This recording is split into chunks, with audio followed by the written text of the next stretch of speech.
अस्सलाम वालेकुम नाजरीन। सुप्रीम कोर्ट के फैसले से कबल ऐसा क्या हुआ और सुप्रीम कोर्ट के फैसले से पहले कौन सी बड़ी बैठक में एक बड़ी ताकतवर शख्सियत ने सहाफियों से क्या बात की, शहजाद अकबर साहब की जुबानी सुने।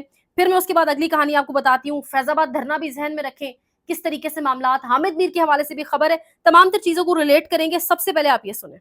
यहाँ पे कुछ सहाफी जो थे वो वहाँ पे डीजीएसआई भी मौजूद थे, जनरल नदीम अंजुम, उनसे उनकी मुलाकात हुई, बातचीत हुई और जनरल बातों में पूछा गया जी कि आज सुप्रीम कोर्ट में भी फैसला आना है, हालात क्या है, आगे क्या होगा, खान साहब बाहर आएंगे नहीं आएंगे, इकॉनमी दीगर ये सवाल बातचीत जिसे कहना चाहिए ऑफ द रिकॉर्ड ना कहीं, लेकिन एक कैजुअल माहौल में उनसे बात हुई। वहाँ पे नदीम अंजुम साहब बड़े कॉन्फिडेंट नजर आए और उन्होंने कहा जी कि एवरीथिंग इज अंडर कंट्रोल और सब कुछ प्लान और स्क्रिप्ट के मुताबिक चल रहा है, तो हमारा कोई इशू नहीं है एंड सुप्रीम कोर्ट से भी सब कुछ हो जाएगा, दिस एंड दैट, सब ये कुछ वो, अंडर कंट्रोल है, और यहाँ वही तक होगा आप जो हम सुन चुके चाहेंगे और हैं। इकॉनमी भी ठीक होने वाली है।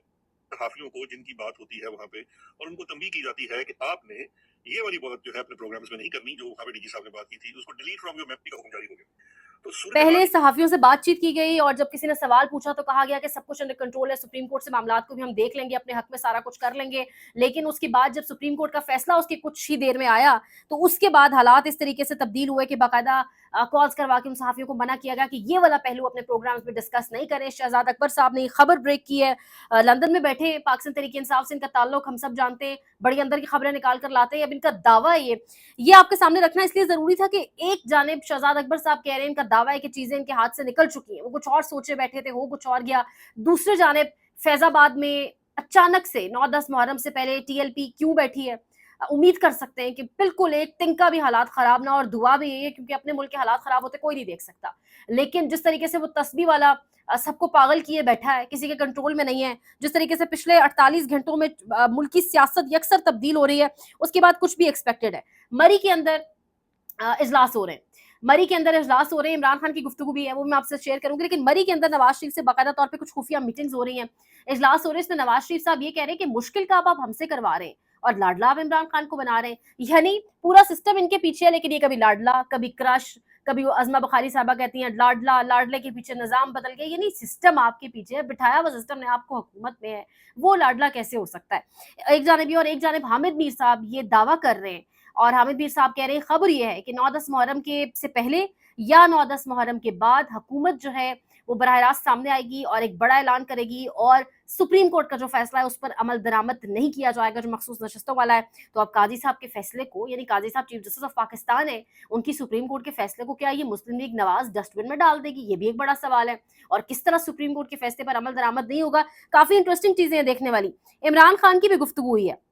इमरान खान का सबसे पहले तो बुशरा बीबी और इमरान खान का जिस्मानी रिमांड दे दिया गया है और पहले से केसेस तैयार थे। जब कल लोग पूछ रहे थे कि रिहाई रिहाई पॉसिबल, तो यही बताया जा रहा था कि रिहाई पॉसिबल नहीं हो सकती, क्योंकि अगर सिस्टम ने इमरान खान को इस तरह हीरो बनाकर निकालना है बाहर, तो सिस्टम इतना जलील क्यों हुआ, सिस्टम इतना रुस्वा क्यों हुआ, इतना घटिया इद्दत में निकाह केस जैसा केस करके मुंह काला इन्होंने अपना क्यों करवाया।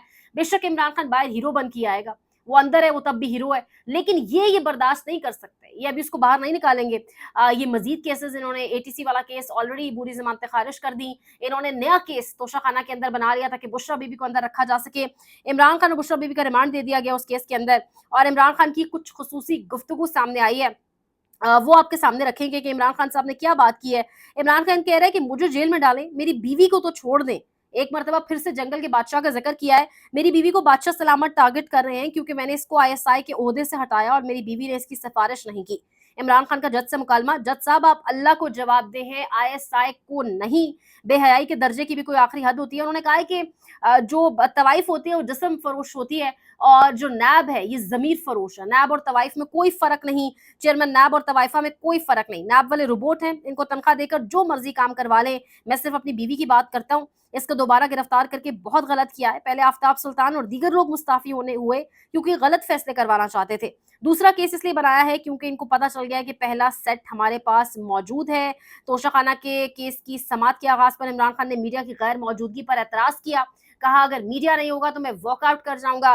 फिर इमरान खान के एतराज पर अदालत ने मीडिया नुमाइंदगान को जेल के अंदर बुलाने का हुक्म दिया और मीडिया नुमाइंदों की अदालत में दाखिल होते ही समात का आगाज हुआ। इमरान खान की एक गुफ्तगू सामने आई। सिनारियो इस वक्त ऑल टुगेदर तब्दील है। ये हम नहीं बात कर रहे, ये बड़े सहाफी, बड़े तज्जियाकार रिपोर्ट कर रहे हैं कि इस्लामाबाद पिंडी में, और ये बात है मुसलसल जुम्मे के बाद से कर रही हूँ, ये बात है मुसलसल जुम्मे के बाद से इसलिए कर रही हूँ कि बराह रास्त खबरें ऐसी आ रही है कि बेचैनी बहुत है। جو ایکسپیکٹ کیا جا رہا تھا, جو امید لگائی جا رہی تھی, اس کے بالکل برعکس معاملات ہوئے ہیں.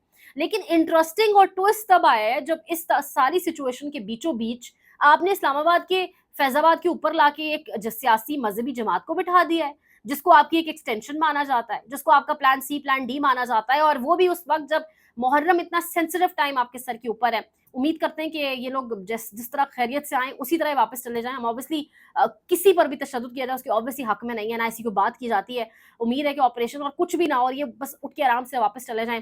فلسطین والا معاملہ پچھلے 10 ماہ سے ادھر ہی تھا, آل آف اے سڈن صبح صبح یاد آ گیا فلسطین والا معاملہ, اور مذہب کے نام پہ آپ لوگ یہاں آ گئے. تو لوگ سمجھدار ہیں, لوگ بہت کچھ سمجھتے ہیں, لوگوں کو بہت سارے کنیکشنز جوڑنا آ بھی چکے ہیں. حالات اس ٹائم کنٹرول میں نہیں ہیں, اور ان تمام تر کڑیوں کو ملانا شروع کریں تو چیزیں بہت اچھے سے سمجھ آتی ہیں. لیکن دعا کریں پاکستان کے لیے, کیونکہ مہنگائی اٹ سیلف ایک بہت بڑا کیوس ہے.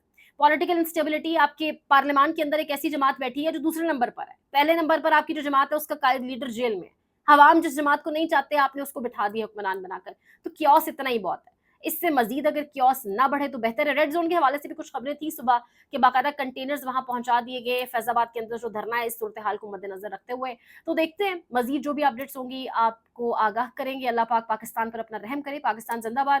لائک کریں, شیئر کریں, سبسکرائب کریں چینل کو, اور اپنی قیمتی رائے کا اظہار ضرور کریں. خیال رکھیے گا. اللہ کے بعد.